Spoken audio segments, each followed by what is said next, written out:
बातचीत करना चाहती हूँ, ये बातचीत हो सकती तो मैं टाल देती, लेकिन नहीं हो सकता, इसकी बातचीत करनी होगी, उसके बगैर होगा नहीं।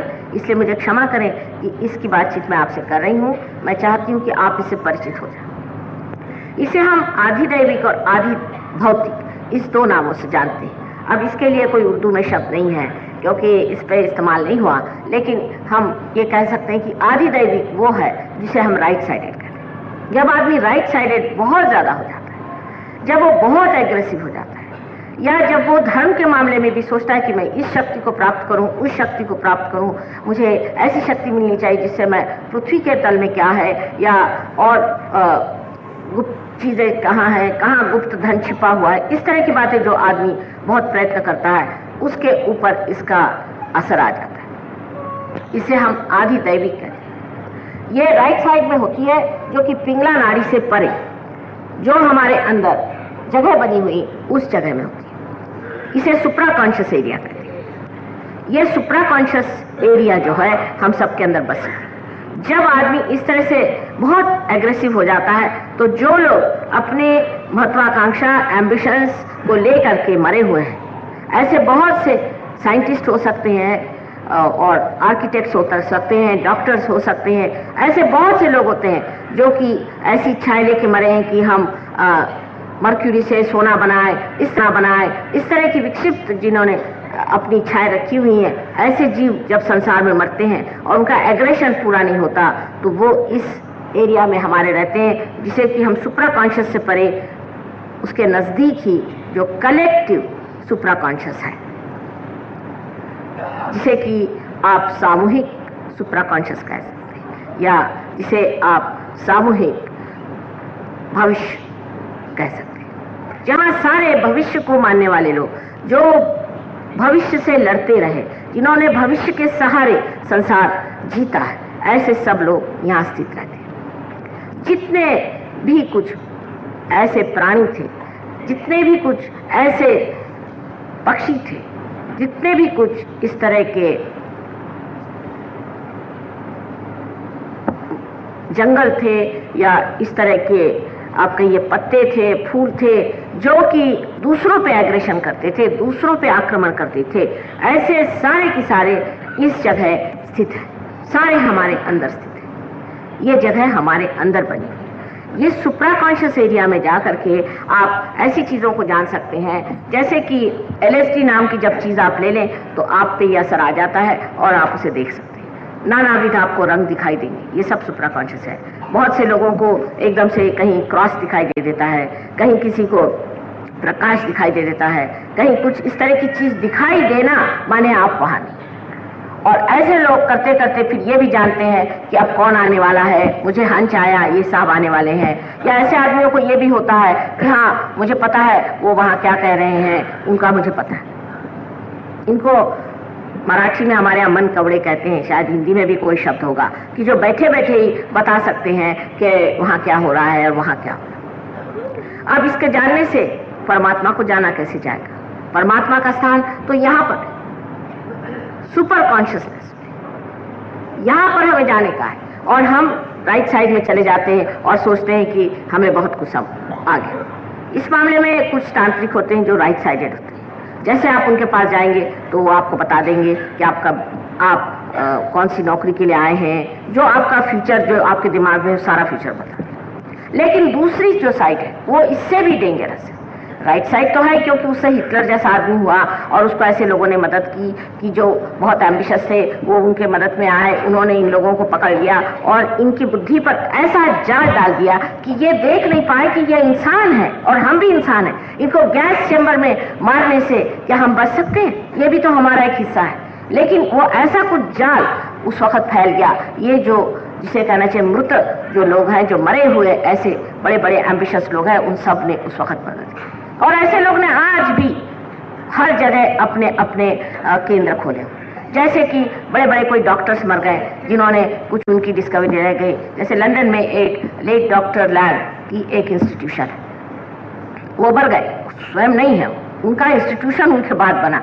वजह ये बिल्कुल वो साफ बता देते, झूठ नहीं बोलते। अपने देश में ये है कि ये साफ नहीं बताते। उन्होंने कहा कि जब ये मर गए उसके बाद एक कोई सोल्जर था जो कि वियतनाम में या कहीं पर लड़ रहा था, उसके ऊपर ये छा गए और उससे कहा कि मैं तुम्हारे अंदर घुस रहा हूँ, तुम जाकर के मेरे लड़के से ये बात बताओ कि मैं तुम्हारे अंदर आ गया हूँ। और ऐसे बहुत से लोग हैं, डॉक्टर्स वगैरह, जो इसमें मदद करेंगे और एक ऐसा तुम इंस्टीट्यूशन खोलो। तो ये वहाँ से भाग करके लंदन गए। लंदन में जाकर के उनसे बताया कि आपके पिताजी मेरे अंदर आ गए। उसने कहा मैं कैसे विश्वास करूँ, कल मैं आपको कुछ सीक्रेट्स बताता हूँ। उन्होंने मुझे बताया कि आपके इस फलाने जगह में आप खोदिए तो वहाँ धन रखा हुआ, और उन्होंने मुझे ये बताया कि आपसे जो जो गुप्त बातें की थी वो उन्होंने मुझे बताई, मैं आपको बताता। जब उन्होंने ये बातें उनको बताई तो वो हैरान हो गए। उन्होंने कहा अच्छा चलो ऐसा शुरू करें। वो मैं इस तरह से जानती हूँ क्योंकि एक स्त्री हमारे पास आई और वो आते साथ वो बदन उनका थर थर थर थर कांप रहा था। मैंने कहा ये क्या आपके अंदर कोई शक्ति नहीं, क्या बात है, दिखने में तो आप बहुत हेल्दी लगती हैं और आपके अंदर कोई शक्ति नहीं, क्या बात है। तो कहने लगे कि वैसे तो माँ एक बार मेरी तबीयत बहुत खराब हुई थी, तो ये डॉक्टर लैंग का नाम आपने सुना होगा, उनके पास मैंने चिट्ठी लिखी तो उन्होंने मुझे ये बताया कि आप फलानी तारीख को 5 बजे इंतजार करिए, हम आपको ठीक कर देंगे। और उनको 5 बजे फिर से बदन में खूब जोर से ऐसा लगा कि जैसे कोई बड़ी गर्मी चढ़ाई है और वो सारा बदन उनका कांपने लगा और उसके बाद उनका मेरी तबीयत कुछ ठीक हो गई। 1 साल तक मैं ठीक रही, 2 साल तक ठीक रही और उसके बाद धीरे धीरे मैंने देखा कि मेरी नस तक ऐसी ढीली पड़ गई कि मेरे बदन में कोई ताकत नहीं, कोई अगर हाथ लगाए तो मैं चीखूं, कोई अगर बोले तो मैं चीखूं, ऐसी मुझे परेशानी। इस तरह से वो मेरे पास आई थी। हालांकि मैंने कभी नाम नहीं सुना था, पर ऐसे फिर अनेक लोगों के मैंने नाम सुने कि जो ऑपरेशन कर देते हैं और उसका खून नहीं निकलता और ये नहीं, ये सारे भूत हैं। इन भूतों से बच के रहना चाहिए। आपको अपनी ही शक्ति में ठीक होना चाहिए, दूसरों की शक्ति में। आपकी अपनी शक्ति अपने अंदर निहित है जो आपको ठीक कर सकती है। आप जब दूसरों की शक्ति पर जाते हैं तब आप अधिदैविक शक्ति पर उतर आते हैं। अब दूसरी साइड जो है, जिसको कि हम लेफ्ट साइड कहते हैं, जिसे कि ईड़ा नाड़ी संभालती है, यह हमारी भावना प्रधान, भावनामय, जिसको कि फीलिंग्स की, इमोशंस की कहिए, या आपके दिल के जज्बात जो होते हैं जिससे आप महसूस करते हैं, वो है। ये जो नाड़ी है, ये जब बहुत ज़्यादा कार्यान्वित होती है तो आपने सुना होगा कि तामसिक स्वभाव के जो लोग होते हैं वो इससे प्लावित होते हैं, इससे इन्फ्लुएंस्ड होते हैं। उन लोगों की यह बात होती है कि जो गलत बात होगी उसको ही बहुत बड़ा बना करके उसे अपनी ज़िंदगी बर्बाद कर दी। जैसे कि एक औरत है और शादीशुदा है और वो किसी एक आदमी से प्यार करती है, जो भी इस तरह की बातचीत है, अब वो उसके पीछे में अपनी जिंदगी बर्बाद कर देती है और उसके लिए वो बड़ी दुखियारी बन के घूमती है। और ऐसे आपने बहुत सी कविताएं पढ़ी होंगी, गजलें पढ़ी होंगी, जो रोनी सबको हालत कर देते हैं और इंसान उसको पसंद भी करता है। शायद इंसान चाहता है कि दूसरे रोएं और हम हंसे या खुश हों। इस तरह की जो रोनी बातें हैं और रोनी चीजें हैं, ये इसी से निकलती हैं जहां पर कि आपकी ईड़ा नाड़ी चलती है। दूसरों को रुलाना, दूसरों को ये कहना कि भगवान मैं बिरहा में बैठा हूँ, मैं मरा जा रहा हूँ, मैं पतित हूँ, मुझे आप मिलिए, ये सब लेफ्ट साइड की भक्ति है। इसी से भक्ति का उगम होता है। लेकिन वो भक्ति श्रद्धा होनी चाहिए। वो कृष्ण ने जो कहा है कि अनन्य भक्ति होनी चाहिए। उन्होंने कहा कि पुत्र जो आपको देना हो तो आप मुझे दीजिए, लेकिन अनन्य भक्ति करिए। अनन्य भक्ति का अर्थ होता है कि जब दूसरा न रहे, जब आप उनसे एक हो जाएं तब भक्ति करिए। उन्होंने साफ कर दिया, लेकिन इस शब्द को कोई जानता ही नहीं कि अनन्य क्या खेल है। जब अनन्य भक्ति होगी तभी वो असली भक्ति होगी, और जब तक ये अनन्य भक्ति नहीं होगी तो इस भक्ति का कोई अर्थ नहीं।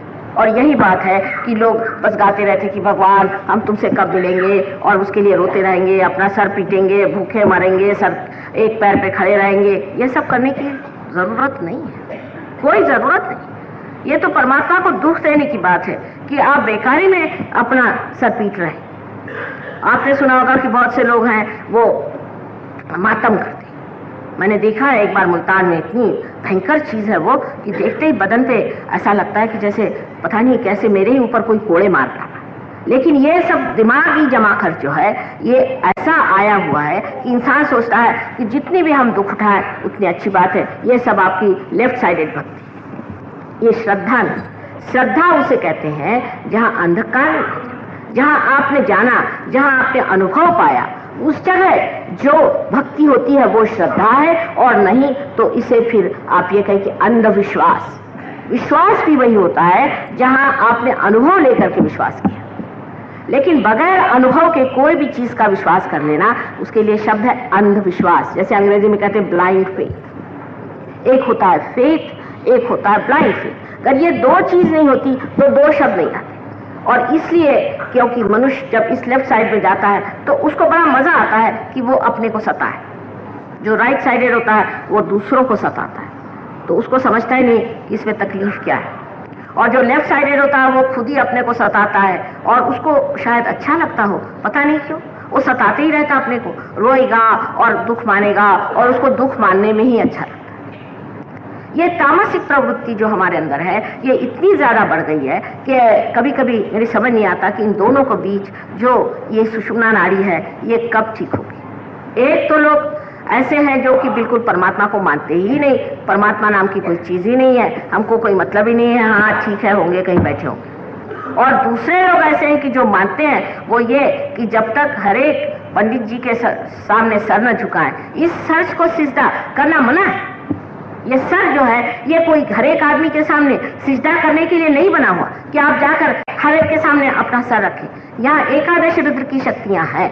ये एकादश रुद्र जो है ये हमारे अंदर हमारे विनाश के लिए जब तैयारी करता है, तब कैंसर आदि बीमारियां एकादश रुद्र से शुरू होती। ये सर किसी के सामने सिजदा नहीं कर सकता। हाँ, जो सिर्फ इनकार्नेशन हो उसके ही आगे आपको सिजदा करना चाहिए, और किसी के आगे आपको सिजदा नहीं करना चाहिए। और इसीलिए बहुत सारे लोगों ने ये कहा कि आप सिजदा ही न करें तो अच्छा। ये सर सबके सामने झुकाने की जो आदत है ये बहुत गलत है। इसीलिए हम आपसे कहते हैं कि आप हमारे सामने भी इस वक्त सर न झुकाएं, जब तक हम हमें जानते नहीं, जब तक आपने हमसे कुछ लिया नहीं, जब तक आपने हमसे पाया नहीं, आप मेरे सामने भी सर मत झुकाएं। ये जो सिजदा करने की आदत हमारे अंदर पड़ी हुई है उसी से हम लेफ्ट साइडेड हो जाते हैं। और कुछ गुलामी के 300 साल हमारे सर पे जो बैठ गए उससे भी हम बहुत ही लेफ्ट साइडेड हो। गुलामी की वजह से हमें आदत पड़ गई है कि हम गुलामों की तरह रहें। अगर हमें अंग्रेजी भाषा ठीक से बोलनी नहीं आती तो हम सोचते हैं कि बहुत गुनाह हो गया, और हिंदी अगर हमें ठीक से बोलनी नहीं आती तो हमें उसमें कोई भी शर्म नहीं। बहुत से लोग ऐसे हैं कि कहते हैं कि हिंदी भाषा होनी नहीं चाहिए। हिंदी भाषा बोलने वाले लोग भी कभी भी ठीक से हिंदी नहीं बोलते। एक साहब बहुत हिंदी के लिए वक्तव्य दे रहे थे और हिंदी बोलते वक्त स्पष्ट को अस्पष्ट बोल रहे थे। स्पष्ट का अगर अस्पष्ट लगाए कि उल्टा ही हो जाता। इस तरह की हमारे अंदर ये जो गुलामी आ गई उससे हम लोग लेफ्ट साइडेड लोग हैं। हर चीज में हम गुलामों जैसे चल रहे हैं। कोई हमारे अंदर खुलापन नहीं है कि हम सोच सकते हैं कि इससे भी परे कोई चीज। अभी कोई भी आ गए पंडित जी महाराज या कोई काशाय वस्त्र पहन करके गुरु जी आ गए तो हो गए उनके चरणों में सिजदा। भाई ये आदमी कौन है, कहां से आया? अगर पता करिए, हो सकता है जेल से छूटा हुआ कोई चोर हो या कोई दुष्ट हो, क्या पता कहां से आया है जो काशाय वस्त्र पहन के बैठा है। काशाय वस्त्र को सर झुकाने की हमारी जो आदत है उसे हमें छोड़ देना चाहिए, क्योंकि जो काशाय वस्त्र पहना है उसको हमारे घर गृहस्थी के लोगों से क्या मतलब। आप अगर संस्कृत पढ़ते हो तो वाल्मीकि रामायण में सीता जी ने एक पूरा अध्याय लिखा कि जो आदमी सन्यासी है उसको किसी भी गृहस्थ की देहली जलांगने का अधिकार नहीं, नहीं उसको किसी भी नगर में आने का अधिकार है, नगर से बाहर उसे रहना चाहिए। और हम लोग किसी भी काशाय वस्त्र वाले पे इस तरह से टूट पड़ते हैं। इधर तो हमारा घर चलाना, गृहस्थी चलाना, ये सारा कार्य यही एक बड़ा भारी यज्ञ है कि विवाहित होकर के अपने बाल बच्चों को धर्म में रखना, ये बहुत बड़ा यज्ञ है। और जो हम मेहनत की कमाई करती हैं वो क्या है, इन लोगों के लिए जो कि कुछ मेहनत नहीं करते हैं और बदतमीजी करते हैं, और उनको हम सारा अपना पैसा दे दें।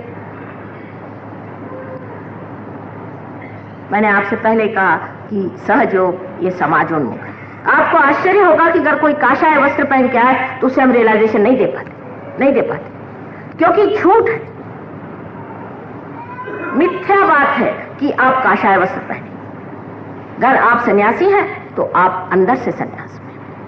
आपने जाना है कि राजा जनक को विदेही कहा जाता था और इसीलिए सीता जी को भी वैदेही कहा जाता था। जो आदमी सन्यासी है वो अंदर से छूटा हुआ।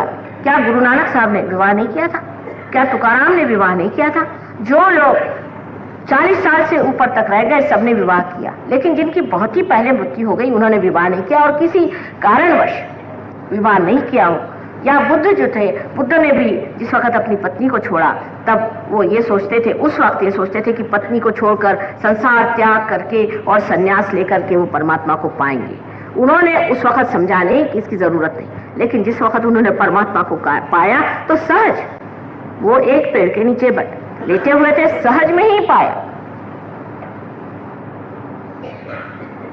एक प्रश्न पूछा गया था कि इसके रोजमर्रा के जीवन पे क्या असर आता है सहयोग का। सबसे तो बड़ी चीज है कि ये रोजमर्रा के जीवन के लिए, ये आपके हर गतिविधियों के लिए है, हर तरह के आपके काम के लिए सहयोग है। इससे आप एकदम जिसे कहते हैं डायनामिक हो जाते हैं। सहयोग ऐसे आदमियों के लिए नहीं कि जो संसार छोड़ के भागा है, अपने बीवी को छोड़ के भागा है। ये तो ऐसा है कि मियाँ बीवी में आपस का प्रेम, श्रद्धा, बच्चों में माता पिता के प्रति आदर और समझ, बड़ों के प्रति आदर, ये सब चीज स्थापित करने वाली चीज सहयोग है। जहां ये चीज स्थापित नहीं होती उसे हम सहज नहीं मानते। हाँ, हो सकता है कि एक आध दो ऐसे आदमी उसमें फंस जाएं जो कि परेशान करने के लिए इस तरह की काम करें कि जो सहज से विरोध है, लेकिन वो सहयोगी नहीं होते। जो सहयोगी है उनको अच्छे से विवाह करके और अच्छा घर बसाना चाहिए और ऐसे सुरम्य स्थान में रहना चाहिए जहाँ की लोग आए, उनका आगमन हो। अपने यहाँ भी जो लोग जानते हैं लक्ष्मी जी के बारे में कि लक्ष्मीपति उसे कहते हैं कि जो एक स्त्री स्वरूप, मां स्वरूप जिसके पास धन है। वो धन ऐसा है कि जो कोई आता है, भूंगा भी आता है तो उसे भी इतना, उसमें कांटेदार जानवर होते भी उसे अपने घर में स्थान देता है। इस लक्ष्मीपति के स्वरूप हमारे यहाँ लोगों के घर होने चाहिए। ये सहयोग का विचार है। ये नहीं कि घर तोड़ो, डिवोर्स करो, इधर से उधर भागो और 4 हस्बैंड डिवोर्स करो और 4 औरतें डिवोर्स करो और बाकी सब लोग जाके अनाथालय में बुढ़ापा काटो। इस तरह की व्यवस्था सहयोग नहीं मानती और न होता है, क्योंकि जिस वक्त सहयोग जागृत होता है तब असली प्रेम जो है उसका असली स्वरूप सामने आता है। क्योंकि इसका जो मुख्य धागा है वो है परमात्मा का प्रेम। और क्या परमात्मा चाहेगा कि मियाँ बीवी में बिछोह हो जाए, कि वो आपस में लड़े झगड़े और बच्चों को परेशान करे या बच्चे माँ बाप को परेशान करे? ये जो इतनी रिश्तेदारी है हमारी बनाई नहीं है, ये परमात्मा की बनाई हुई जितनी रिश्तेदारी है उसे हम लोग मानते हैं। लेकिन विवाह जो है ये सामूहिक एक घटना है, सामूहिक घटना है। उस सामूहिक घटना में मनुष्य उसे पाता है। जब सब लोगों ने कह दिया कि विवाह हो रहा है, सबके आनंद के लिए विवाह होता है। अभी हमने आपसे बताया कि सहयोग में अभी हमने 108 लोगों की शादी की एक जंगल में ले जाकर, और बड़ी सुंदरता से सब शादियां हुई। उसमें 1 पैसे की डावरी नहीं, कुछ नहीं, और इस तरह से विवाह हो गया। तो ये सोचना चाहिए कि कोई सी भी चीज में जिसमें दुख होता है, तकलीफ होती, परेशानी होती, वो सहज नहीं। ये मनुष्य अपने ऊपर ले लेता है, ये ओढ़ लेता है, उसको बना लेता है। वो चीज अपने आप ढह जानी चाहिए। अगर वो ढह जाए तो मानना चाहिए कि आप सहज हो। और होती ये चीज बनती है, लेकिन सबसे पहले हमको ये याद रखना चाहिए कि हम न तो लेफ्ट में रहेंगे न राइट में रहेंगे, हम मध्य मार्ग में खड़े रहेंगे। जब लोग प्रेम की बात करते हैं तो वो ऐसा ही प्रेम समझते हैं कि मैं अपने लड़के से प्यार करता हूँ। अपने देश में तो बड़ी बीमारी है इसकी, लड़का माने भगवान हो गया। लड़का हुआ तो उसके लिए चाहे अपना देश बिक जाए, हर जाने पर लड़का ही सब कुछ। लड़के के पीछे अपनी जान देना और लड़की के पीछे जान देना, लड़की के लिए डाउरी देना, लड़की के लिए ये करना, चाहे अपने भूखों मरे, ये भी लेफ्ट साइडेड चीज है। ये भी बिल्कुल लेफ्ट साइडेड चीज है। और इसी वजह से अपने यहाँ आजकल बच्चे खराब हुए जा रहे हैं। इतना ज्यादा किसी भी चीज में आदमी को अपने को लूटना नहीं चाहिए। सोचना ये चाहिए कि हम परमात्मा के बंदे हैं, परमात्मा ने हमें बनाया, ये बाल बच्चे भी उनके भी। लेकिन जब सहयोग में आप विवाहित होते हैं तो आश्चर्य की बात है कि आज तक मैंने देखा नहीं कि जो सहयोग में विवाहित हुआ हो उनके अंदर कोई त्रुटियां हो या उनके घर में कोई खराबी आई हो। उनके उदर से, ऐसी माताओं के उदर से बड़े बड़े संत साधु पैदा हो रहे हैं। बचपन से ही वो पार बचे, बचपन से ही कुंडलिनी के बारे में जानते हैं, बचपन से ही वो आपको रियलाइजेशन देना जानते हैं। ऐसे बड़े बड़े जीव इस संसार में आने के लिए बैठे हुए हैं और हमें ऐसे घरों की तलाश है जहां पर कि मनुष्य आत्म साक्षात्कार से प्रभावित है, आत्म साक्षात्कार में लीन है। तभी तो ना ऐसे बच्चे पैदा होंगे, नहीं तो ऐसे लड़ाका लोगों के यहाँ कौन बच्चे पैदा होने वाले। इंग्लैंड में आप जानते हैं कि वहां पर आजकल पॉपुलेशन इंग्लिश लोगों की माइनस हो रही होगी, जहां पर कि बच्चों को मार डाला जाता है। एक हफ्ते में 2 बच्चे जहां इंग्लैंड में मारे जाते हैं माँ बाप, तो ऐसी जगह कौन बच्चे पैदा होंगे जहां बच्चों को प्यार नहीं मिलता, बच्चों को शिक्षा अच्छी नहीं मिलती। ऐसी जगह एक तो राक्षस ही पैदा हो सकते, और हमारे यहाँ जो बच्चे पैदा होते हैं उनको हम इस तरह से बिगाड़ देते हैं प्यार करके और हमारा तुम्हारा कर करके कि वो बच्चे भी कोई नॉर्मल बच्चे नहीं होते, बड़े स्वार्थी, बड़े ही संकुचित दृष्टि के, संकीर्ण दिमाग के, और उनको सबको ऐसा लगता है कि वो सबके सब राजा है। वस्तुस्थिति ये है, असलियत ये है कि बच्चों को उस जगह रखना चाहिए जहां वो हैं। आप उनके लिए सिर्फ एक ट्रस्ट है उनको संभालने वाले, ये नहीं कि उनको आप खराब करिए या उनको आप परेशान करिए। जो लोग इस तरह से प्रेम की बातें करते हैं, आजकल प्रेम की बातें ज्यादा है और प्रेम कहीं है नहीं। लंदन में आप देखिए तो रास्ते पर भी सब लोग आपको दिखाई देंगे बदतमीजी करते हुए, मानो जैसा बड़ा प्रेम है। पूछा भाई कहाँ जा रहे हैं, कल हम डिवोर्स केस करने जा रहे हैं। रास्ता डिवोर्स केस का लिया हुआ है और रास्ते में बदतमीजी करते चले जा रहे हैं। जहां इसका प्रदर्शन ज्यादा होना शुरू हुआ, समझ लीजिए घपला है। क्योंकि अगर अंदर आदमी के अंदर उसका कॉन्फिडेंस हो, उसको पूर्ण विश्वास हो, तो चाहे पत्नी कहीं भी रहे, पति कहीं भी रहे, वो पूर्ण विश्वास में आराम से रहता है कि हाँ है। और जहां वो डावाडोल मामला है, वहीं पे आप सोच लीजिए कि इसका भाव प्रदर्शन दिखाया जाता है, सबको दिखाया जाता है कि हाँ मैं कितना अपने पति को प्रेम करती हूँ और पत्नी को प्रेम करती हूँ। और ये प्रेम के बहाने जो दुनिया भर की चीजें अब लोग कर रहे हैं, उसकी कोई भी जरूरत नहीं। इतना कृत्रिम और इतना उत्तरी ये चीज है कि बस 2-4 दिन शादी के बीतने दीजिए, फिर लट्ठम लट्ठी हो जाती शुरू। ऐसे प्रेम का कोई अर्थ भी होता है। और जब ऐसी औरतें जो कि रो रो के मेरे पति ने मेरे साथ ये किया, मेरा पति घर देर से आया, मेरा पति ये करती हैं, वो सब लेफ्ट साइडेड हो जाती हैं। और आदमी भी जो अपने औरतों के लिए इस तरह से रोते बैठते हैं, वो भी लेफ्ट साइडेड होते हैं। पर अपने आदमी और ही तरह के होते हैं, वो तो औरतों को मारने पे आमादा रहते हैं। जो औरतों की इज्जत नहीं करते वो सहयोगी नहीं हो सकते। यत्र नार्या पूजन्ते तत्र रमन्ते देवता। लेकिन औरत को भी पूजनीय होना चाहिए, ये नहीं कि उसकी पूजा हो पर वो स्वयं भी पूजनीय हो, ये एक सहयोग का अट्टहास है। अब यहाँ पर देखिए कि जब आप लेफ्ट साइड में चले जाते हैं तो आप भटकते ही चले जाते हैं। एक साहब बड़े दुखी, बहुत दुखी। मैंने कहा हुआ क्या? कहले भाई बड़ा मुझे दुख हो रहा। मैंने कहा क्या हुआ? कहले मुझे मेरे लड़के ने कहा कि पापा मुझे स्कूटर ले दो, मैं खरीद नहीं पाया। तो मैंने कहा क्या हो गया? आपको लड़के से कहना चाहिए कि भाई मेरी तनख्वाह इतनी है, मैं नहीं खरीद सकता, उसमें इतना आपको दुख होने की क्या बात है? साहब कहने मेरा बस चले तो मेरे बच्चों को मैं सारी दुनिया दे दूं। मैंने कहा वाह वाह, क्या कहने आपके? क्या आपका बच्चा क्या है? क्या भगवान है? उसको सारी दुनिया देने के लिए आपको किसने कहा? क्या दुनिया आपके बाप की जो आपको उसको सारी दुनिया दे रहे? ये सारी गलतफहमियां हिंदुस्तानियों के दिमाग से निकालना बड़ी मुश्किल बात है। अपने बच्चे के लिए या अपने और रिश्तेदारों के लिए भी फिर उसमें और इम्बैलेंसेस आते हैं। जैसे कि मेरे माँ है तो उसके लिए, मेरे बाप है तो उसके लिए, और इसके लिए और उसके लिए। आप अपने लिए जी रहे हैं, स्वार्थ में नहीं, परमात्मा के लिए। परमात्मा में आप अपने लिए जी रहे हैं, उसमें आपको किसी भी तरह की ऐसी स्थिति नहीं आएगी जिसमें आपको ग्लानि उठानी पड़े। आप अपनी शान से रहिए।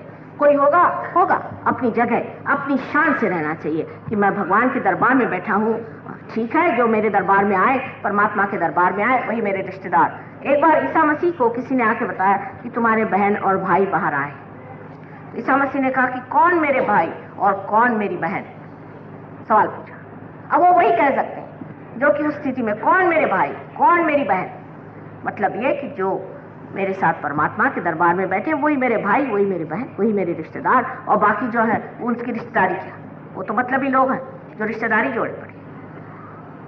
जब तक उनका मतलब पूरा करिए तब तक आपके हैं। आपके बच्चों को जब तक पता है कि आपके पास ठन ठन कुछ रुपया है तब तक आपके हैं, नहीं तो आपके नहीं। इस तरह से आपको प्रेम के बारे में पूरी तरह से समझना चाहिए। हम बड़े प्रेमी हैं। बहुत से लोग हमसे कहते हैं कि माँ हम आश्रम में गए और लोगों ने हमसे प्रेम से बात की। मैंने कहा ठीक है, आपकी हालत जरा देखिए क्या है। आपको भूतों ने पकड़ा हुआ है, आपकी हालत खराब है, आप वहां पहुंचे और आपने वहां गड़बड़ बातें करनी शुरू कर दी। तो भूतों से तो प्रेम करने की कोई जरूरत नहीं। उनको तो झाड़े बगैर वो ठीक नहीं होते, 2 झाड़ लगाइए तब ठीक होते। हाँ, लेकिन जो असल है उसके लिए सारा प्यार है। असल में जो उनको झाड़ता भी है वो भी प्रेम में झाड़ता है। ईसा मसीह का भी उदाहरण दे दे कि जिन्होंने उनको माफ कर दिया जबकि वो क्रूस पे टंग गए थे, इतना उन्होंने प्यार किया उन लोगों पर कि प्रभु ये जानते नहीं ये लोग क्या कर रहे हैं, इन्हें माफ कर दो। वही ईसा मसीह ने एक बार हाथ में हंटर लेकर के जितने लोग उस मंदिर के पास में चीजें बेच रहे थे उनको एक हंटर लेकर के तड़ मारना शुरू कर।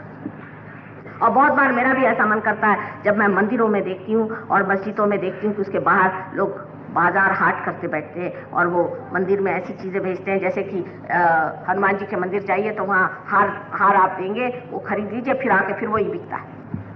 तब मन करता है कि एक हंटर लेके सबको मारा जाए खूब अच्छे से, जिससे इनकी तबीयत हरी हो जाए।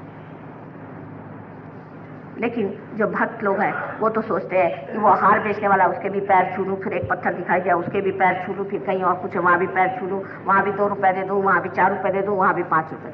वो सोचता ही नहीं, उसके आगे अंधेरा, अंधेरे में टटोल रहा है, उसको इसी में मजा आ रहा है। वो सोचता है कि भाई मैं तो श्रद्धा में ही, ये श्रद्धा नहीं, ये अंधविश्वास है। ऐसे लेफ्ट साइडेड लोग जो होते हैं जो कि ईड़ा नाड़ी के उस पार चले जाते हैं, जिनमें ये अधिक चीज हो जाती है, उनका हाल क्या होता है इसके बारे में आपको मैं बताऊं कि जैसे आप हरे रामा हरे कृष्णा वाले लोग, ये लोग हमारे ऑक्सफोर्ड स्ट्रीट में वो बोदियां इनके यहाँ बाजार में मिलती है, वो लगा करके, और धोती इनको पहनना नहीं आता, और वो हाथ में ढोलक लेकर के और नाचते हैं, वो सब धोतियां गिरती, वो औरतें इतनी बेवकूफ जैसी, और उनसे पूछने चाहिए कि भाई क्या कर रहे हो, क्यों ऐसा कर रहे हो, कृष्ण का नाम खराब, तो वो हरे रामा हरे कृष्णा वो सुनेंगे नहीं, वो सुनने के लिए तैयार नहीं। उनके दिमाग में वही बैठा है हरे रामा हरे कृष्णा करें। उसमें से 2-4 लोग सहयोग में जब भी आए तो देखा उनको कैंसर हो गया ऑफ द थ्रोट। तो कहते कि थ्रोट में अगर यहाँ पे श्री कृष्ण का स्थान है तो हमें कैसे हो गया? भाई तुम कर क्या रहे हो? उनके साथ तो ज्यादती कर रहे हो। क्या ऐसा कृष्ण ने कभी किया था कि आप जाकर के रास्ते में वहां पर जहाँ पे सब आपके ऊपर हंसे और बुरी तरह से आप ये बोदियां लगा करके ढोंगबाजी करिए? ऐसे अनेक ढोंग लोग करते हैं, और वो ढोंग के पीछे में कभी कभी सच्चाई भी ये होती कि वो आके विश्वास भी करते कि सही बात है, लेकिन कोई सी भी गलत बात को सही समझ करके और उसके पीछे लगना और अपनी जिंदगी बर्बाद करना बिल्कुल तामसिक स्वभाव है। तामसिक लोगों में ये जरूर होता है कि वो एग्रेसिव नहीं होते, चीखते नहीं, चिल्लाते नहीं, मृदु भाषण होता है, मधुर लगते हैं, और उनकी बातचीत से लगता है कि बेचारे दुखियारी हैं। पर दुख काहे को मना रहे?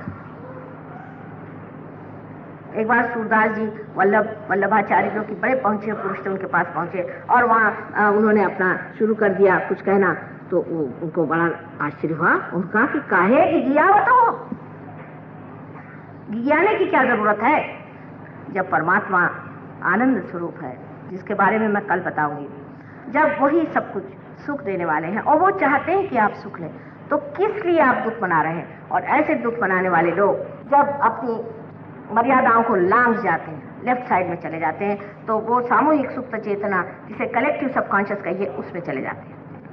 ये दूसरी चीज है जो कि बहुत भयंकर है, इसी को भूत कहते हैं।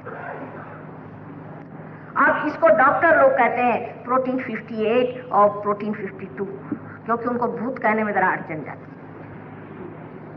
खुद भी भूत होंगे कोई मेरे ख्याल से, तभी उनको अड़चन जाती है, नहीं तो उसको कहते हैं प्रोटीन 52 प्रोटीन 58। कहने ये प्रोटीन हमारे अंदर उस जगह बना हुआ है जो हमारे क्रिएशन से हमारे अंदर बना है, माने सारे भूतकाल में, सारे पास्ट में जो बना हुआ है उस एरिया में ये प्रोटीन्स ऐसे होते हैं जो अटैक करते हैं, तभी कैंसर सेट इन होता है। वल्नरेबिलिटी कैंसर की अगर रहे तो रहती है, पर बहुत से डिजीजेस जो है वो इसलिए होते हैं क्योंकि वहां से उस एरिया में से ये जो चीजें आकर के हिट करती है। माने साफ साफ बात है, ये भूत है कि नहीं?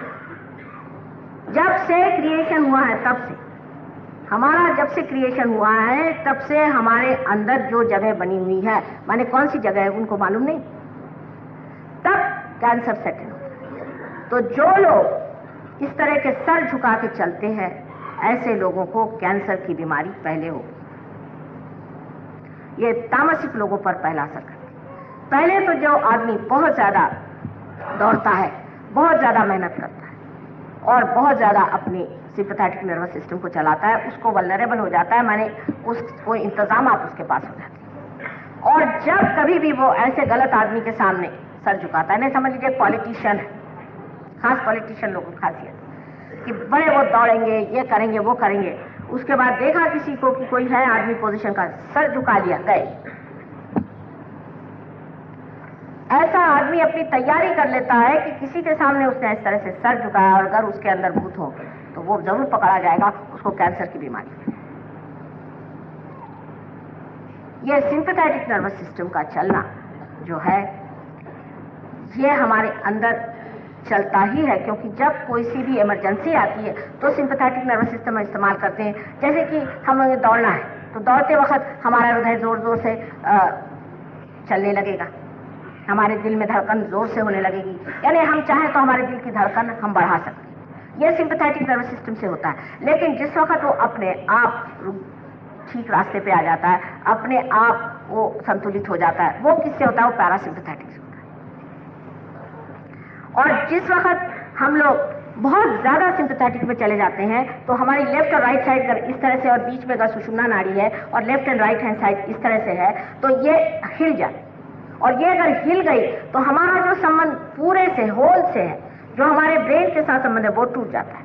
तो हम लोग उसे मैलिग्नेंसी कहते हैं, माने ये कि आप अपने ही सवार हैं, आर्बिट्ररी जिसे कहते हैं, या उसे कहते हैं कि ऑन योर ओन, ये मैलिग्नेंसी। ऐसे जब आप हो जाते हैं इस तरह से तब, लेकिन ये होने के लिए, ऐसा होने के लिए भी एक जरूरी है कि कोई ना कोई ऐसा प्रोटीन आपके खोपड़ी पे सवार हो। तो दो पर्सनालिटीज हमारे अंदर आते ही हमारे अंदर ये बीमारी आ जाती है। अगर इस बीमारी को आपने ले लिया तो इसका इलाज यही है कि वो जो आपके अंदर भूत बैठा है उसको पहले निकालना चाहिए। भूत नाम की चीज है, इसका मतलब ये नहीं कि आप उससे डरिए, इसका मतलब ये नहीं कि आप उसको जीत नहीं सकते, इसका मतलब ये नहीं कि वो आपको नष्ट कर देगा, आप स्वयं उसके ऊपर सवार हो सकते हैं। वो जब आपके अंदर असर कर जाता है तो आपके अंदर अनेक तरह की बीमारी आती है। जितना वायरस इन्फेक्शन है ये उस वक्त की मरी हुई जितनी वनस्पति है, उन वनस्पति, ऐसी वनस्पतियां पहले होती थी जो दूसरे वनस्पतियों को खा लेती थी, पैरासाइट्स कहते हैं। इस तरह की वनस्पतियां जब मर गईं और अपने उत्क्रांति के इवोल्यूशन के प्रोसेस में से निकल गई, ऐसी जो वनस्पतियां हैं वो जब अभी भी हमारे अंदर, क्योंकि वो हमारे अंदर वो जगह बनी हुई एरिया है वहां स्थित रहती है, और अगर वो कहीं आ जाए तो वो हमें जब असर करती तो वायरस इन्फेक्शन, कोई सी भी दवा देने से फायदा नहीं हो सकता। हालांकि दबा दब डॉक्टर लोग एंटीबायोटिक सब दुनिया भर की बीमारियां देती हैं, इंजेक्शन देते रहते हैं, चाहे उसमें वो सिर्फ और तो कुछ डिस्टिल वाटर ही देते होंगे, लेकिन कहते होंगे कि हाँ इसमें इंजेक्शन लो, उसमें कोई इंजेक्शन वगैरह काम नहीं दे सकता है। तो बाधा है, भूत की बाधा हो गई, एक तरह के भूत ही है। लेकिन उस वक्त इलाज क्या होना चाहिए? सहयोग में जैसे ही आपको ऐसी बीमारी आ जाए उसका इलाज बहुत ही सरल इलाज है, और वो इलाज करते ही साथ वायरस खत्म हो जाए। किस तरह से उस बाधा को निकाल डालना है इतना सिर्फ सीखना है, यही शुद्ध विद्या है। लेकिन माँ आप भूत की बात क्यों करते हैं? ऐसा आप मेरे ऊपर जबरदस्ती नहीं कर सकते। मुझे जो बताना है, मैं आपकी माँ हूं और मैं आपको सारी बात बताना चाहती हूँ। इन तांत्रिकों के पास बिल्कुल नहीं जाना चाहिए, और ऐसे गलत लोगों के सामने सर झुकाना, यहाँ तक कि मंदिरों में जाकर के इन पंडे लोगों के सामने सर झुकाने की कोई जरूरत नहीं, और अपना माथा किसी के सामने नहीं झुकाना। कोई भी आपके अंदर आज्ञा चक्र पे सिंदूर लगा देता है या कुमकुम लगा देता है तो आप अपना सर फौरन आगे करते हैं, सर पे एक टोपी रख ली और यहाँ हाथ रख ली। ये क्या? सर इसलिए बनाया गया है कि जो चाहे वो आपका आज्ञा चक्र घुमाता रहे, और ऐसे वो भूत बिठा देते हैं कि फिर आप एक बार अगर मंदिर हो आए तो आप खड़े रहेंगे, हर मंगलवार को आप जाएंगे।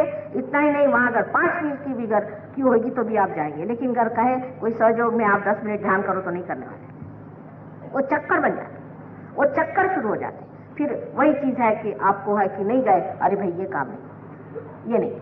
फिर वहां हमने तो मंदिर में नहीं गए, हमने आरती नहीं करी, हम चर्च में नहीं गए, हम गुरुद्वारे में नहीं गए, ये रह गया।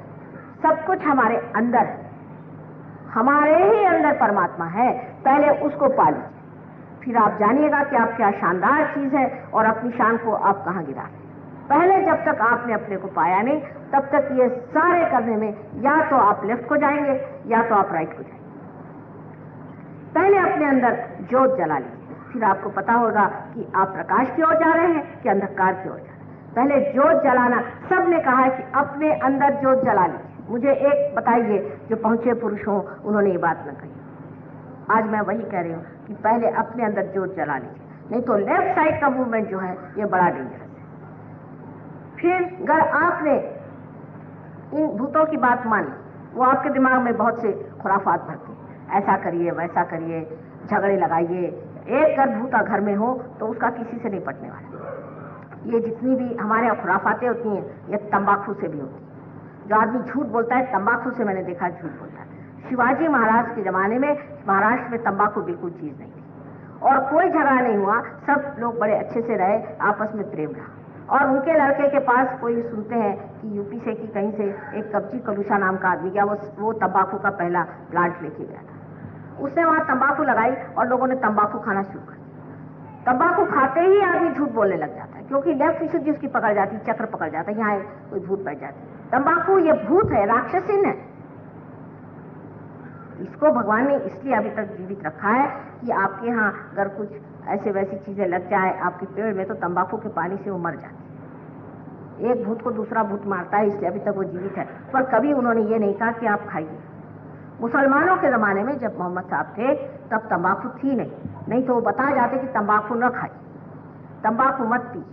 लेकिन जब नानक साहब आए, जो कि वही साक्षात थे, उन्होंने देखा कि सब लोग अब ये भी करने लगे।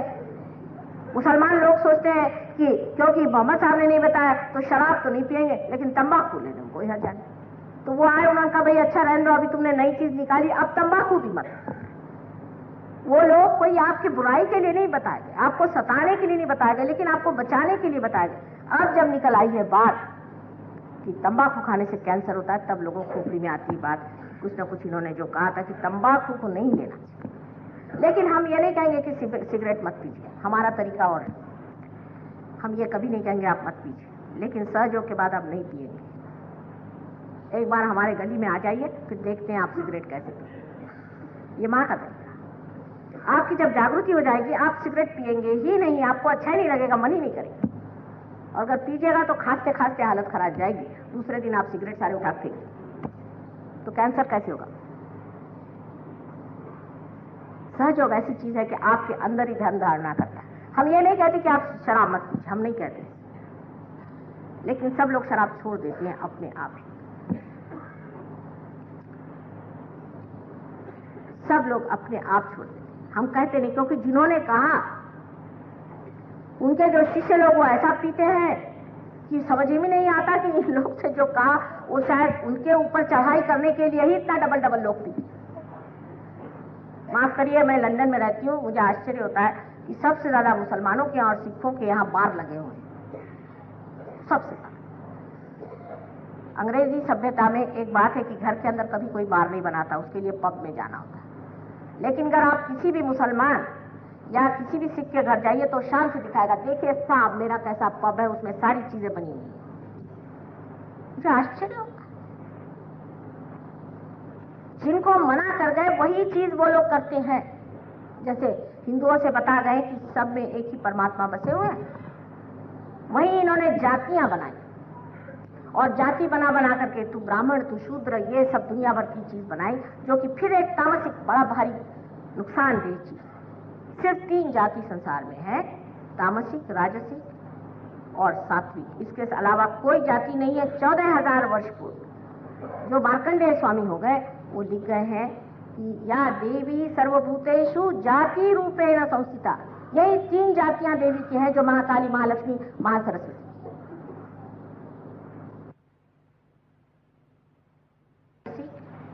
और सात्विक, इसके अलावा कोई जाति नहीं है। 14,000 वर्ष पूर्व जो मार्कंडेय स्वामी हो गए वो लिख गए हैं कि या देवी सर्वभूतेषु जाति रूपेण संस्थिता।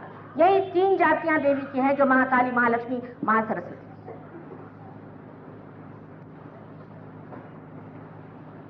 इन 3 जातियों के सिवाय और चौथी जात कोई नहीं है। एक है जो जात से परे, जो कि हम जिसे योगी जन कहते हैं, जिसे संत साधु कहते हैं, जिनको हम परमार्थी कहते हैं, जो परमात्मा के लोग, उनकी कोई जात नहीं। लेकिन उस पर झगड़ा करने वाले बहुत खड़े हो जाएंगे कि मैंने सुना कि कोई शंकराचार्य साहब भिड़ गए कि साहब ब्राह्मणों का ये अधिकार। कौन है ब्राह्मण? जिसने ब्रह्म को जाना वो ब्राह्मण है, नहीं तो मैं किसी ब्राह्मण को नहीं जानती। किसने ब्रह्म को जाना वो माना है, उसको तो मानना है ही, लेकिन जिसने नहीं जाना वो अपने ऊपर ब्राह्मण कर ये लगा ले तो वो झूठी बात है, सत्य नहीं। कुछ अपने ऊपर सर्टिफिकेट लेने से आप ब्राह्मण नहीं हो सकते, और गीता में हो ही नहीं सकता। ये बात गीता में लिखी ही नहीं जा सकती कि ब्राह्मणों का ये अधिकार है, क्योंकि जिसने गीता लिखी वो एक ढीमरनी का इलेजिटिमेट बच्चा है, व्यास। ये भी अच्छा सा भगवान ने इंतजाम किया कि व्यास से ही लिखाया, जिसे लोग ऐसी झूठी चीज पे न चले। वाल्मीकि कौन था? वो कोई ब्राह्मण था? वो ब्राह्मण हो गया। व्यास कौन था? ब्राह्मण नहीं, ब्राह्मण हो गया। जिसने ब्रह्म को जाना वही ब्राह्मण है। और इस तरह की जाति पाति बना देने से हम लोग आपस में आजकल इलेक्शन भी इस पर कर रहे हैं। रामदास स्वामी स्वयं ब्राह्मण थे। उन्होंने शिवाजी से कहा कि मराठा ते तुका मिळवावा। मराठा का मतलब उनका था कि जिसने परमात्मा को जाना वो मराठा। मैं कहती हूँ कितने ऐसे मराठी लोग हैं जिन्होंने परमात्मा को जाना है। मराठा ते तुका मिळवावा, खुद थे मराठा, और जो क्षत्रिय होते वो भी अपने को मराठा कहलाते हैं। लेकिन ये क्षत्रिय जो है मराठी, ये कितने परमात्मा को जानते हैं? जिनके लिए उन्होंने कहा था वो ऐसे लोग, ऐसे वीर, ऐसे शूर जो कि अपने स्वधर्म को चाहते हैं और स्वधर्म को पाते, ऐसों को मिलाइए। उस वक्त जो मावड़े लोग थे, जिन्होंने कि बिल्कुल जिनको हम लोग कहते हैं कि कुंभी लोग जो थे, वो लोगों को उन्होंने मराठा माना।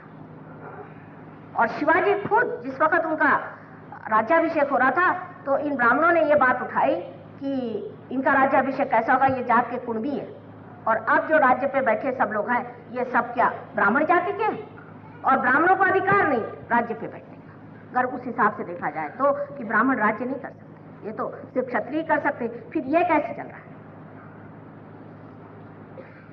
ये चक्कर हम लोग समझ नहीं पाते कि उस वक्त शिवाजी महाराज को तो छोड़िए, महात्मा गांधी के पीछे पड़ गए। महात्मा गांधी को ले जाकर नासिक में कहा गया कि तुम यहाँ प्रायश्चित करो क्योंकि तुम इंग्लैंड जाके आए हो, और अब इंग्लैंड से आई हुई शराब बैठ के पीते, तब कुछ नहीं प्रायश्चित होता है। नासिक के पंडितों उनको तक झुका दिया। मैं महात्मा जी के साथ थी, मैंने एक दिन ऐसी मजाक में कहा कि आपने नासिक में जाके क्यों प्रायश्चित किया? कहले भाई अगर मैं नहीं करता तो मेरे गोली से मार देते, और वैसे तो प्रायश्चित करने के बाद इस तरह की जाति पाति बना करके एक जात ऊंची, एक जात नीची, औरतें नीची, आदमी ऊंचे, इस तरह की जो भेदभाव करना है ये असल में अमंगल चीज है। तुकाराम ने कहा कि भेद करना अमंगल है, शुभ नहीं होता। और इसीलिए अपना देश आज इतनी निम्न स्थिति में आया कि हम लोग एक दूसरों को काटने के हजारों इंतजाम हमने करे। कोई है तो फलानी सभा बना रहा है, कोई है तो वो सभा बना रहा है। आप सब इंसान परमात्मा के बनाए हुए बंदे हैं, उसको पाइए। आपस में भेद कर करके आपने क्या सुख पाया? अब हमारे यहाँ दूसरी एक प्रथा बड़ी जबरदस्त है कि भाई हम तो इस जाति के हैं, और हम तो जैसे हमारे कास्तों में हैं, या समझ लीजिए आपके कोई और जाति ब्राह्मणों में, उसी से शादी करें और कहीं नहीं। क्यों? उसी में शादी करेंगे। कल अगर उस लड़की को किसी ने छोड़ दिया तो तुम्हारी जात खड़ी होती है उस लड़की के लिए या आपके लिए? किस लिए वहां शादी करेंगे आप?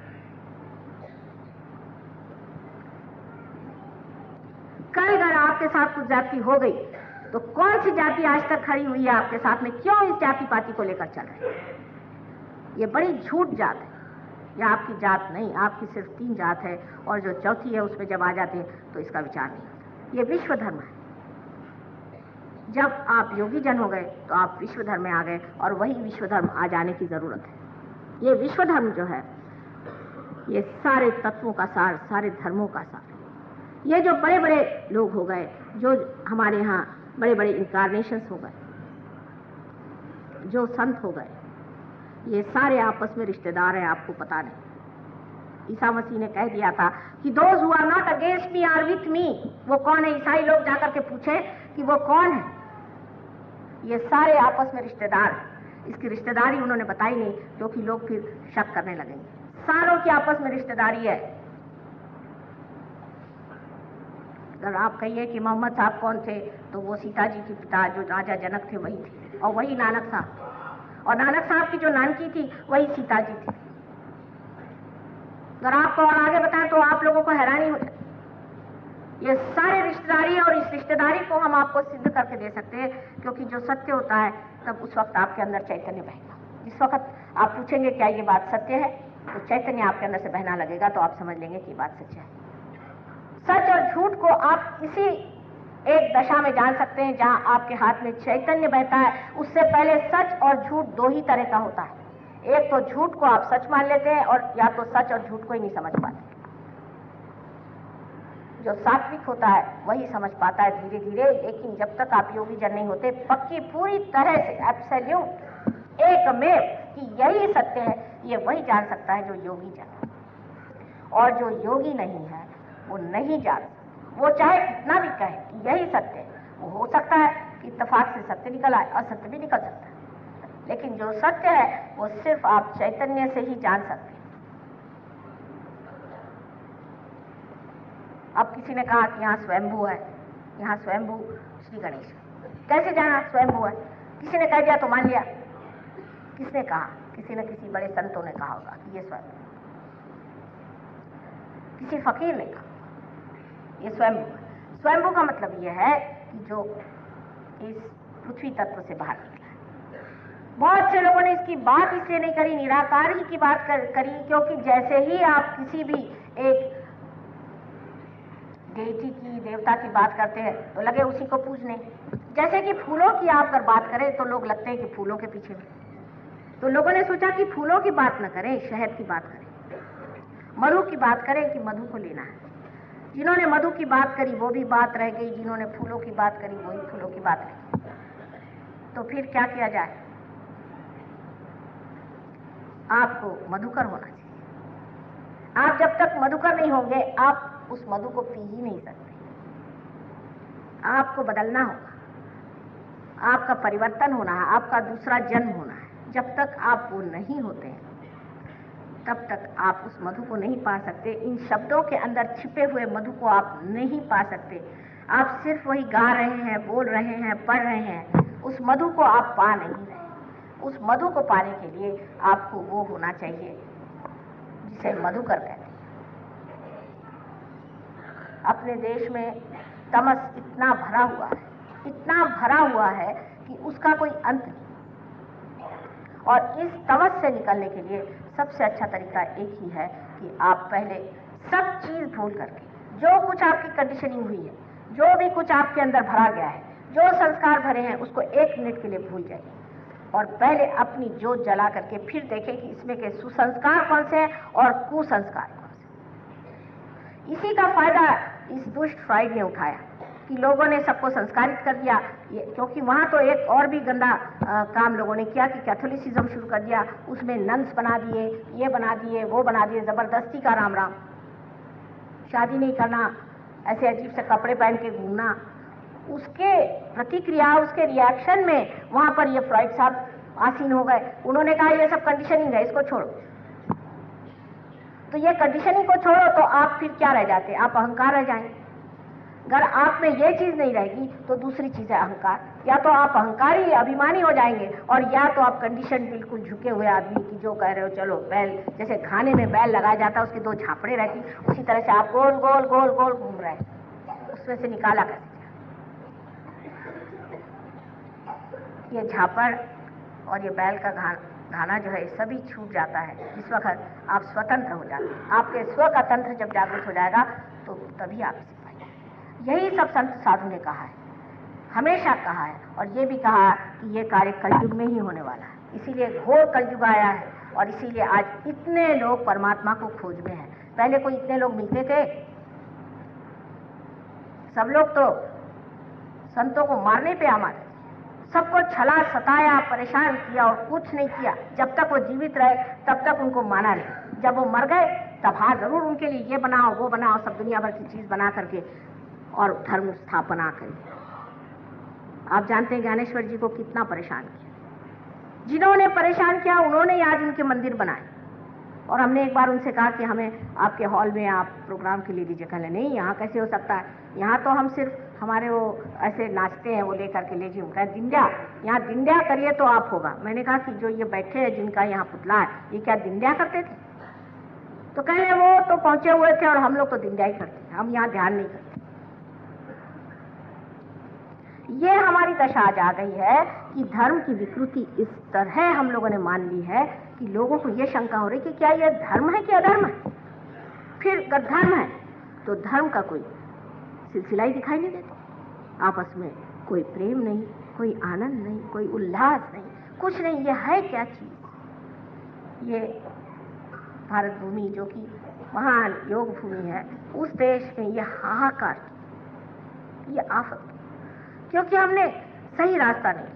गलत चीज को सही समझ करके हम लोगों ने अपनी जिंदगी बर्बाद कर दी। इसको एक बार इस गुलामी को तोड़ देना चाहिए। यह असली स्वतंत्रता है। इस गुलामी को छोड़ दीजिए और देखिए कि वास्तविकता क्या है, असलियत क्या है। ये सारे हमारे जो भूत मरे हुए हैं उन्होंने हमें जकड़ा। एक साहब दिल्ली में ही एक साहब हमारे पास आए। जैसे हमारे पास आए तो वो सर के बल खड़े हो गए, उन्होंने उल्टे ये घुमाना शुरू कर दिया। मैंने कहा ये तो पता नहीं इसको क्या हो गया, सारे हठियों के उसने प्रयोग शुरू कर दिया। मैंने कहा इसकी अतड़ियाँ निकल आएंगी, इसको बंद करो। वो कहले मैं बंद नहीं कर सकता माँ, मेरे सामने सब यही कर रहे हैं। मैंने कहा यह है क्या तमाशा। बाद में उसका जब ट्रीटमेंट शुरू हुआ तो पता हुआ कि महाशय किसी लड़ाई में गए हुए थे। वहां से लौटते वक्त, पाकिस्तान से लौटते वक्त किसी हिंदुओं के स्मशान भूमि में चले गए। वहां पर किसी हठयोगी ने इसको पकड़ लिया। ऐसी उसकी हालत हो गई कि वो बेचारा, उसके मुंह से खून निकलता था, आफत होती थी, पर ये अपना हठयोगी करते रहता था। इस हठयोग के वजह से उसके प्राण ही निकल जाते। अंत में सिर्फ उसकी आत्मा ने उसे बचाया और आज वो एक बड़ा सुंदर सहयोगी है। कोई सी भी अतिशयता मनुष्य करता है तो सोच लेना चाहिए कि कोई भूत सवार है हमारे ऊपर। आप लोग बहुत से सरकारी नौकर हैं, मैं नहीं कहती कि सरकारी काम नहीं करना चाहिए, लेकिन जिस तरह से भूत जैसे आप लगे रहते हैं ऐसी जरूरत नहीं। इतना करके भी कौन सा कल्याण किया आपने? ना बीबी को देखना, ना बच्चों को देखना, ना कोई मतलब। इतनी कमाई करके जब बुढ़े हो जाते हैं, जब हालत खराब हो जाती है, तो फिर घर में आप एडमिनिस्ट्रेशन शुरू करते हैं, रिटायरमेंट। और कौन सा आपने कल्याण देश का किया हुआ है? या आप गिरधारी जी बन करके एक दिन की भी छुट्टी नहीं लेना और रात दिन पागल जैसे दौड़े रहते हैं। इसकी कोई भी जरूरत नहीं। संतुलन में रहना। जो आदमी ऐसा चलता है वो बिल्कुल राइट साइडेड हो जाता है, एकदम ड्राई हो जाता है। अब इंग्लैंड अमेरिका में इतना काम नहीं होता क्योंकि वहाँ आलस्य आने लगा लोगों में। बहुत काम कर चुके, आप सब ब्रिजेस बन गए, ये बन गए, वो बन गए, अब क्या बनाए? तो वहाँ एक दूसरी बीमारी शुरू हो गई कि दौड़ो। जो दौड़ना शुरू करें तो 1 घंटा वो उनका दौड़ना ही शुरू रहता है। सब पागल जैसे, चाहे बुढ़े हो चाहे जवान हो, सब दौड़ रहे। शुरू में तो मुझे लगा कि कोई भूकंप आया कि क्या हो गया, दौड़ क्यों रहे सब? तो कहने लगे कि नहीं, दौड़ने से अच्छा रहता है। इन्हें भागना, एक्चुअली जिसको कहते हैं भागना है, अपने जिंदगी से भाग रहे हैं, घर में मत बैठो। वो घर में बैठ ही नहीं। आप ही जैसे वो लोग एक जमाने में काम करते होंगे, उनके बाप दादे करते हुए उनके खोपड़ी पे बैठ गया। वो जो मरे थे इनके खोपड़ी पे बैठे, तो अब काम तो कुछ है नहीं, तो अब ये करेंगे। जब उनके खोपड़ी पे भूत सवार हो गए तो अब करेंगे। तो अब यह है कि घर में नहीं बैठ सकते। सैटरडे संडे नहीं हुआ कि उठाया उन्होंने अपनी गाड़ी और सब लोग बैठे गाड़ी में और चले कहीं बाहर। कभी 2 मिनट आपस में बातचीत नहीं होगी, कुछ प्रेम से मुलाकात नहीं होगी, कुछ जानना नहीं होगा कि भाई तुम्हें क्या परेशानी है, क्या आफत है, क्या सुख दुख की कोई बातचीत नहीं। बस उठाई उन्होंने, मोटर चल दी। इसे पलायनवाद, एस्केपिज्म कहना चाहिए। उसकी वजह है कि उनके सर पे, खोपड़ी पे भूत सवार हैं जो मर गए, जिन्होंने बड़े बड़े ब्रिज बनाए, ये बनाया, और बना के मिला क्या? अंत में हिप्पी तो हो गए ना। जिन्होंने बहुत कुछ इतनी डेवलपमेंट कर ली है, उनका हाल क्या है वो आकर आप देखिए अंदर से। बाहर से तो बहुत अच्छे लगते हैं, रोज तो तीसरी बीवी लेकर के आते, घर में कोई शांति नहीं, कोई धर्म नाम की चीज नहीं, किसी के पास न मां न बहन न कोई उसकी तमीज। इनसे क्या सीखने का, इनसे क्या जानने का, इन्होंने क्या डेवलपमेंट किया, गधे बन गए, पूरे पक्के गधे हैं, ऐसा यहां से वहां तक। कोई अमेरिकन आपको ऐसा नहीं दिखाई देगा जिसकी आंख ऐसी नहीं होगी। एक मिनट शांति से बैठ नहीं सकते, उनको ध्यान क्या करा, मैंने कहा उनको गोंद चिपकाओ, ये तो बैठ नहीं सकते। इनसे कुछ सीखने का नहीं। आप फॉरेन क्या करते हो, इन बेकार लोगों से सीख करके आप ही इन्हीं के गली में जाएंगे, और जहां ये लोग पड़े हुए हैं डिस्ट्रक्शन में, वहीं आपका भी अंत होगा, बता रहे। एटम बॉम्ब बना दी, और अब आप खाते क्या, तो सब प्लास्टिक खाते। अमेरिका में उन्होंने आइसक्रीम दिया, तो मैंने कहा कि जरा कुछ अजीब सा लग रहा है, वाइब्रेशन में आइसक्रीम कर ले तो बड़े लोग पसंद करते। एक साहब ने बताया, साहब इसमें तो क्ले मिलाई जाती। मैंने कहा हाँ, अब क्ले ही खाओ, उसी लायक। हाइब्रिड खाना खाते हैं, हाइब्रिड जैसे हो गए। हाइब्रिड का आप दूध पीजिए, आपका दिमाग कल खराब ना हो तो जो कहिए।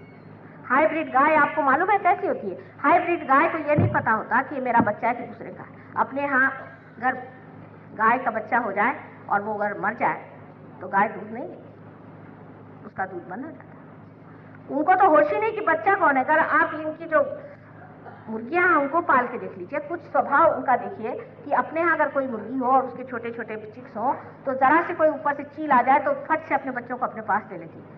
इसको परवाह नहीं, ले जाए जितनों को ले जाना, अच्छा है मेरा झंझट छूट। वही इनके बच्चों के लिए कि भाई लड़कियों को कहते कि तुमने अभी तक डेट नहीं किया, कोई लड़का ढूंढा नहीं, कब तक ये मुसीबत हमारे सर पे बनी रहेगी। वही हाल अपने लड़कों के लिए कि लड़के 18 साल के हुए चले गए, बड़ी खुशी की बात है। आपने ऐसा ही अपना संसार बनाना हो तो इन लोगों के पीछे जाइए। अब वो तो आपके पीछे आ रहे हैं और आप उनके पीछे जा रहे हैं। इनकी औरतों का दिमाग कितने खराब है आपको पता है? एकदम खराब दिमाग है। अपनी औरतों को उनसे कुछ सीखना नहीं चाहिए, बेवकूफ है बिल्कुल, महा बेवकूफ औरतें। और इनके दिल में, हृदय में जरा सा भी प्यार नहीं, बस पैसा पैसा पैसा। और इतने कंजूस लोग हैं कि आपको एक गिलास पानी देने में भी उनकी जान निकलती है। आपको अगर वही क्वालिटी पानी है जो ये लोग हैं तो जाइए उनके पीछे। इनमें कौन सा गुण है ये मुझे बताइए आप, कि जिसको आप कहते हैं वायलेंस इनमें है। और यहाँ से जो वहाँ हिंदुस्तानी गए वो उससे भी बदतर हो गए। यही कहते हैं कि अगर गोवा से आम ला के दिल्ली में लगाओ तो वो लग नहीं सकता, वही हालत है। यहाँ से उखड़े हुए जितने बाहर गए, इतने रद्दी लोग हैं, सिर्फ पैसे के पीछे में। यहाँ तक साफ साफ कहते हैं, वहाँ के गुजराती मिले, वो कहने भाई डॉलर तो मेरा भगवान है, डॉलर तो मेरा सब कुछ है। डॉलर भी नहीं बोलना था। दूसरे एक देवी जी मिली, कहने मेरा मुंडा डाउनटाउन गया था जी, और फिर क्या हुआ, हाँ वहाँ से इतना डॉलर कमाता है कि बस कितना होशियार लड़का है। बस मैंने कहा बहुत होशियार। किसी की वैल्यू सिर्फ ये कि आप कितना रुपया कमाते हैं और कितने ज्यादा आप जोड़ते हैं। ये हमारे वहां जाकर हिंदुस्तानियों ने हमारी देश की शान बढ़ाई, और उनसे आप लोग क्या सीख रहे हैं? सिवाय वायलेंस के ये अमेरिकन को कुछ आता है? उठे बैठे हाथ में बंदूक लेके इसको ठोक दो, उसको ठोक दो, जैसे कोई इन्होंने ही सब संसार बनाया हो। इनसे सीखने का कुछ भी नहीं है, और न ही इनकी आप लोग बात सुनी। इन लोगों ने आकर क्या हमारे औरतों को खराब किया। अपने औरतों का भी दिमाग इसी से खराब होकर के अब इतने डिवोर्सेस आपके दिल्ली में ही हो रहे हैं। पहले हमारे जमाने में कोई सोचता भी नहीं था डिवोर्स की बात, तो क्या हम लोग कोई बुरे थे? हमें कोई स्वतंत्रता नहीं थी हमारे दिमाग में। ये सब चीजें बाहर से आकर के हम लोगों ने ऐसी जीत ली है जैसे कि वो बड़े सुखी जीव हैं। हाँ भाई, उन्होंने कोई ऐसा सुख पाया हो तो जरूर करे, लेकिन नहीं है, महादुखी लोग हैं, उनसे दुखी कोई नहीं। आप क्यों उनके साथ उनके आफत में जा रहे हैं? इसलिए आपसे मैं हाथ जोड़ के कहती कि अपनी संस्कृति पे जमिए। अपनी संस्कृति में आत्म साक्षात्कार सबसे बड़ी चीज है, और आत्मा को पाना सबसे बड़ी चीज है। उससे अलावा अपने चित्त का निरोध बताया गया है कि चित्त को रोको। यानी कि सबके ऊपर अपनी आंखें चल रही हैं, रास्ते से चलेंगे तो एक एक चीज देखते चलेंगे, अगर एक चीज नहीं दिखाई दी तो गर्दन मोड़ के तोड़ देंगे, गर्दन पर देखते रहेंगे। ये हमारे लोगों का हाल। हर एक औरत को देखना, हर एक आदमी को देखना, बच्चों को नहीं देखना, नतमस्तक। ये हमारे देश की संस्कृति की लक्ष्मण जी ने अपनी भाभी का सर नहीं देखा, पांव ही देखे। उस संस्कृति में पले हुए आज हमारी आंखों को क्या हो गया, हमारी शक्लों को क्या हो गया, न वो रौनक रही न वो बातें रही। जब तक हमारे अंदर हमारी संस्कृति की पूरी तरह से बैठक नहीं आएगी तब तक हम लोग ठीक नहीं हो सकते। अंग्रेजों ने उखाड़ दिया था तो उखाड़ दिया, हम लोग भी रहे हैं उस जमाने में जब अंग्रेज थे, उस वक्त किसी ने असर नहीं डाला। जब हमें स्वतंत्रता मिली तभी हम बेछूट हो गए, उससे पहले हम लोग बहुत कायदे थे। उस वक्त जो लोग हो गए सो हो गए, अब ऐसे लोग तो दिखाई भी नहीं देते और सोचना भी नहीं चाहिए, पर कम से कम अपनी संस्कृति पे जमने की कोशिश करें। अपनी संस्कृति जो है हर एक चीज का अर्थ है, इस चूड़ी का अर्थ है, इस मंगलसूत्र का अर्थ है, इस बिंदी का अर्थ है, हर चीज का अर्थ है। और इस हर अर्थ का इतना बड़ा अनुदान है, इतनी बड़ी गिफ्ट है, इतनी ब्लेसिंग्स है कि इसको अगर आप छोड़ दीजिएगा तो अनर्थ हो जाएगा। हर चीज का मतलब आपको समझना चाहिए कि ये क्यों बना गए, जो हमारे बुजुर्ग बना गए हैं वो किस लिए बनाए। लेकिन गंदी चीजें हमने बहुत ले ली, ये तो खास चीज है। जैसे जाति है, ये जाति तो कुछ बहुत साल पहले की चीज नहीं है। ये जब से जाति बन गई, जाति लेके बैठे, उस पर इलेक्शन लड़ रहे हैं, जाति पर इलेक्शन लड़ रहे हैं। हमारा धोबी जो था बिल्कुल बेकार, वो आके मुझसे कहने लगा कि आपको मुझे इलेक्शन में वोट देना पड़ेगा। मैंने कहा कोई मेरा दिमाग खराब है, तुमको मैं वोट दूंगी, तुम्हारे अलावा जो खड़े हैं वो तो बहुत बड़े आदमी, कहले देख लेना मैं आपको जीत के दिखाऊंगा। मैंने कहा कैसे? कहले सब धोबी जो है मुझे वोट दे रहे हैं। तो मैंने कहा यहाँ सब धोबी रहते हैं? कहले धोबी तो नहीं रहते हैं, पर सब धोबी जिनके यहाँ कपड़े धोते हैं उन्होंने कहा कि हम अपने मालिकों से आप ही को वोट दिलवाएं, और जनाब वो जीत गए। ये तो हमारी हालत है, ये हमारी हालत है दिमागी। कौन जीतेगा पता नहीं, आज धोबी जीत गया, कल धोबी का गधा भी जीत सकता है। और हम लोग बड़े अपने को डेमोक्रेटिक फलाना ठिकाना करें, 5 रुपए में तो हम बिक जाते हैं। ये तो हमारी स्थिति है और हम अपने को डेमोक्रेटिक कहते हैं। जो 5 रुपए में बिकता है, ऐसे वोट का भी क्या महत्व और ऐसे जीते हुए लोगों का भी क्या महत्व। जो लोग 5-5 रुपए में अपने वोट बेचते हैं, उनसे इलेक्टेड जो लोग आज खड़े हुए हैं, उनको मैं मानती ही नहीं कि वो हमारा प्रतिनिधित्व करते हैं। और वो हमारी क्या भलाई कर सकते हैं, सिवाय इसके कि जो उन्होंने 10 लाख रुपए खर्च किए हो तो 20 लाख कमाए, 5 लाख खर्चे तो 10 लाख कमाए। ये सीधा हिसाब है और यही हम कर रहे हैं और करते रहे। सहयोग में आने के बाद आप देख लेंगे कि कोई भी पैसे से नहीं आपको खरीद सकता, कोई नहीं खरीद सकता। ऐसी शानदार चीज आपको बनना है। जब ऐसी शान आपके अंदर जागेगी तब देखना कि सही लोग, योगी जन इस संसार में राज्य करें। ये परमात्मा का साम्राज्य यहाँ पर बनाना है। पहले हिंदुस्तान में बनेगा तभी दूसरी जगह बन सकता है। इसीलिए आपके सामने मैं सर फोड़ रही हूँ कि यहाँ पर पहले बनाना होगा, बाहर नहीं मैं बना सकती, क्योंकि वहां तो गणपति से ग नहीं मालूम उनको, वहां मैं कैसे बना पाऊँ। आप लोग थोड़ा डामाडोल हो गए, कृपया फिर से स्थिर हो जाइए, मामला बन जाएगा। इस देश को अगर बदलना है तो पहले अपने को बदलना है, और वो बदलने की पूर्ण विधि सहयोग में है। सबको उससे लाभ होने वाला है। आज मैंने तामसिक इस पर कहा है, कल बहुत सुंदर बात कहूंगी जो कि सहस्त्रार और आत्मा, इसका स्वरूप क्या है, जहां हमें जाना है, जो हमें पाना है, जो हमारा अपना साम्राज्य है, जहां हम विराजने वाले हैं, वो चीज़ आपको मैं कल बताऊंगी। आज मैं देर से आई इसलिए कि मैं चाहती हूँ आप लोग बिल्कुल टाइम से शुरू न करें। ये बहुत गलत बात है, ध्यान धारणा के वक्त टाइम नहीं चलता है। थोड़ी देर आके यहाँ ध्यान में बैठना चाहिए। थोड़ी देर जब ध्यानस्थ हो जाए उसके बाद लेक्चर शुरू हो, वो अच्छा रहता है। लेकिन मैंने देखा आई तो बाहर शोरी गुल चल रहा था, सब आपस में बात कर रहे थे। ये कोई सिनेमा हॉल में हम नहीं आए, हम तो मंदिर में आए हुए हैं। थोड़ा शांतिपूर्वक आकर के थोड़ी देर ध्यान में बैठना चाहिए और उसके बाद फिर भाषण होना चाहिए। एकदम से टाइम से कोई, ये तो मिलिट्री है कि चलो टाइम से अभी आपको हम कर देंगे। टाइम कोई चीज ही नहीं होती परमात्मा के साम्राज्य में। घड़ी कोई चीज ही नहीं होती। चीज होती है कि आनंद। जब आनंद में विभोर होगा तो टाइम रुक जाता है, वहां टाइम कहाँ जाता है। लेकिन पहले आप लोग कल आए तो मैं ये देखूं कि सब लोग शांतिपूर्वक ध्यान में बैठे हुए हैं, शांतिपूर्वक मौन में बैठे हुए हैं। थोड़ी देर इस तरह की स्थिति आ जाने के बाद काम अच्छा बनता है। मेरी इतनी आप लोग मदद करेंगे ऐसी मुझे पूर्ण आशा है।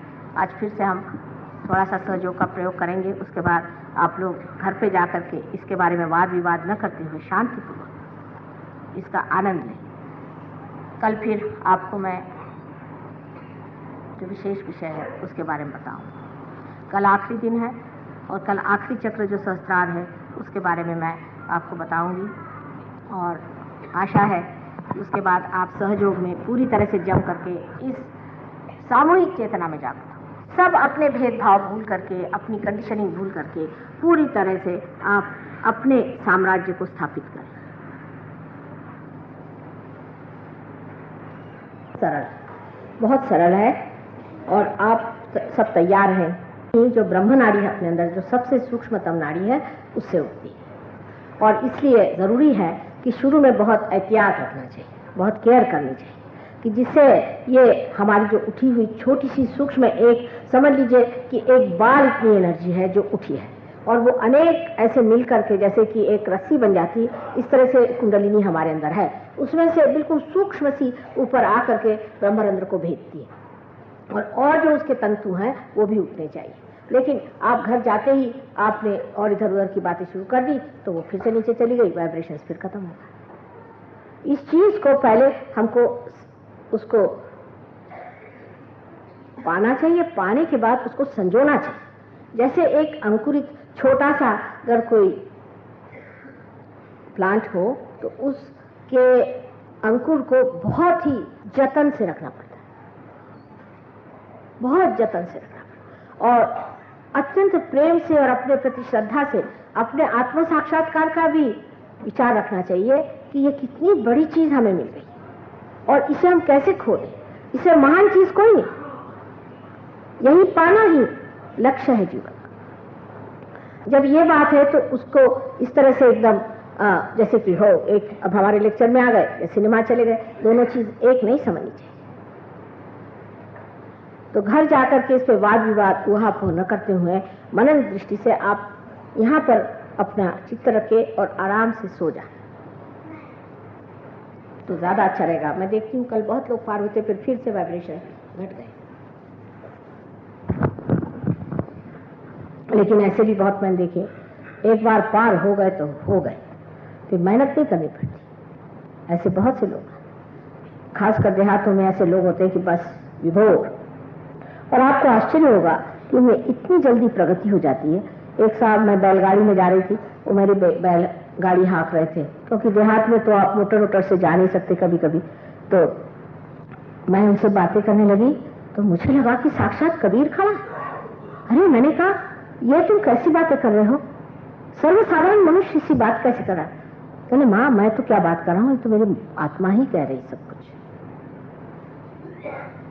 मेरी समझ में नहीं आया कि देखिए इतना सर्वसाधारण, और क्या ये लोग सब यूनिवर्सिटी में गए थे, किसी कॉलेज में गए थे, अच्छा हुआ नहीं गए बाबा, एक आफत हो जाती। ऐसे ही आप सब उस अगम्य ज्ञान को प्राप्त कर सकते हैं कि आपके ही अंदर सब कुछ है। आपका बहुत थोड़ा सा हिस्सा आप जानते हैं, बहुत कुछ अंतर्निहित है, छुपा हुआ है, वो सब पाने का है। वो शक्ति प्राप्त होती ही आप कुछ और ही हो जाएंगे। इसलिए इसकी इज्जत करें, इसकी बहुत जरूरत है, बहुत जरूरत है।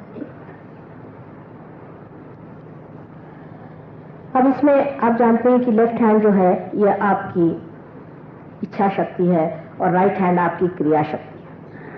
इसलिए दोनों हाथ इस तरह से पहले अपने गोद में रख लें, जूते उतार के दोनों पैर जमीन पे समांतर रखें, अलग अलग दोनों हाथ इस तरह से अपने प्रति पूर्ण श्रद्धा करते कि मैं पतित हूं, मैंने ये गलती करी, वो गलती करी, ये सब मत जोड़िए, बिल्कुल जोड़ने की जरूरत है।